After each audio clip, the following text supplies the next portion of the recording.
नमस्कार दोस्तों, उम्मीद करता हूँ कि आप सब बहुत अच्छे होंगे। आज की इस वीडियो के अंदर बात करने जा रहा हूँ 4 इंपॉर्टेंट कारण के ऊपर जिसकी वजह से लोगों का बीजीवी सबसे ज़्यादा फेल होता है। ओके, मेरे को बहुत सारे मैसेजेस आए थे सर कि मेरा बीजीवी बेसिकली पेंडिंग दिखा रहा है, 70% दिखा रहा है, 90% दिखा रहा है, क्या मतलब है इसका, एंड क्या मेरा बीजीवी फेल्ड हो गया है और क्या मुझे वेट करना चाहिए, दूसरी ऑर्गेनाइजेशन में जाना चाहिए।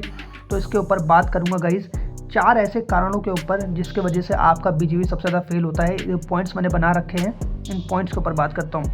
सबसे पहला पॉइंट है गाइस, फेक एक्सपीरियंस लेटर।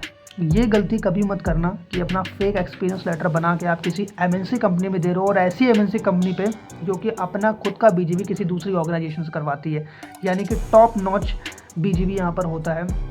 इतनी ये छोटी मोटी ऑर्गेनाइजेशन नहीं है जहाँ पे बीजीवी इतना आसानी से कंसिडर ना किया जाए। बड़ी ऑर्गेनाइजेशन में, इस ऑर्गेनाइजेशन के अंदर, एचसीएल के अंदर स्पेशली, आप बीजीवी फेक एक्सपीरियंस भूल के मत लगाना, पकड़े जाओगे।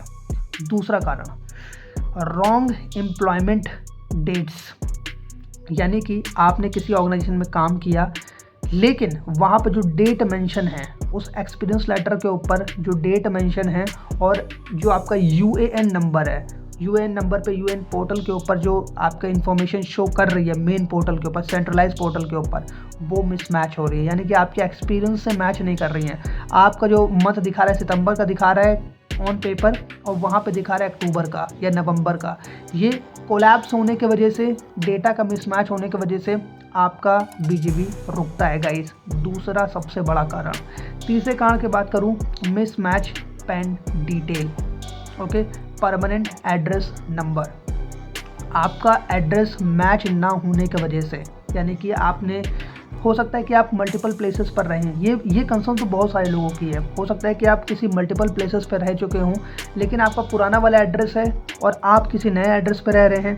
एड्रेस मिसमैच होने की वजह से आपका बीजीवी रुक सकता है गाइज, और ये सबसे ज़्यादा मैंने देखा है। काफ़ी मेरे का, आप कमेंट सेक्शन में जाओगे, बहुत सारे लोग आपको दिखेंगे जो मिस्टेकली रॉन्ग डिटेल दे देते हैं ऑर्गेनाइजेशन को, और जिसकी वजह से उनका बीजीवी स्टक हो जाता है। इसका सॉल्यूशन क्या है वो भी मैं आपको एंड ऑफ द वीडियो बताऊंगा, बने रहना कॉल पे, वीडियो पे।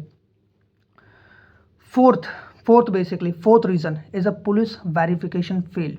ओके, अगर आपका पास्ट में कोई भी किसी भी टाइप का क्रिमिनल रिकॉर्ड रहा है, अगर आपका किसी भी तरीके का क्रिमिनल रिकॉर्ड रहा है और अगर पुलिस वेरिफिकेशन अगर फेल्ड हो जाता है तो उसके वजह से भी आपका बीजीवी जो होता है वो क्लियर नहीं होता। ये बहुत कंसर्निंग पॉइंट्स हैं गाइस। ये 4 ऐसे कंसर्निंग पॉइंट थे। अब इसके सॉल्यूशन पॉइंट पे अगर मैं बात करूँ तो आप लोग को क्या करना चाहिए, what is the solution of this problem. Problem तो बहुत है, सॉल्यूशन क्या है? सॉल्यूशन सिर्फ एक है, एक भी चीज़ आपको कंपनी से छुपानी नहीं है। जो भी ट्रूथ है आप उनको पहले बता दीजिए। उनके इन्वेस्टिगेशन में वो चीज़ पकड़ी नहीं जानी चाहिए, आपके शब्द पहले उन तक पहुंच जाने चाहिए। ओके, अगर कोई भी डिटेल आपकी, अगर आपकी एड्रेस सही नहीं है या रॉन्ग है या अपडेट नहीं है, मेल के थ्रू उनको इन्फॉर्म करो। अगर भूल गए हो, पहले नहीं बता चुके हो, मेल के थ्रू कंफर्मेशन दो कि ऐसी ऐसी बात है सर कि मेरा एड्रेस ये है, अभी अपडेट हो जाएगा, मैं अपडेटेड एड्रेस आपको दे दूंगा। ये इन्फॉर्मेशन आपको एचसीएल को देनी पड़ेगी, तभी आपका बीजीवी क्लियरली प्रोसेस्ड होगा। ओके, तो ये 4 ऐसे कारण लगे जो मुझे आपको बताने चाहिए थे। अगर आपको अच्छे लगे हो तो गाइस लाइक कर दीजिएगा, शेयर कर दीजिएगा, and I need you support right now, and I will make this kind of video in future as well. Okay, thank you so much, and share it who have a requirement. Thank you.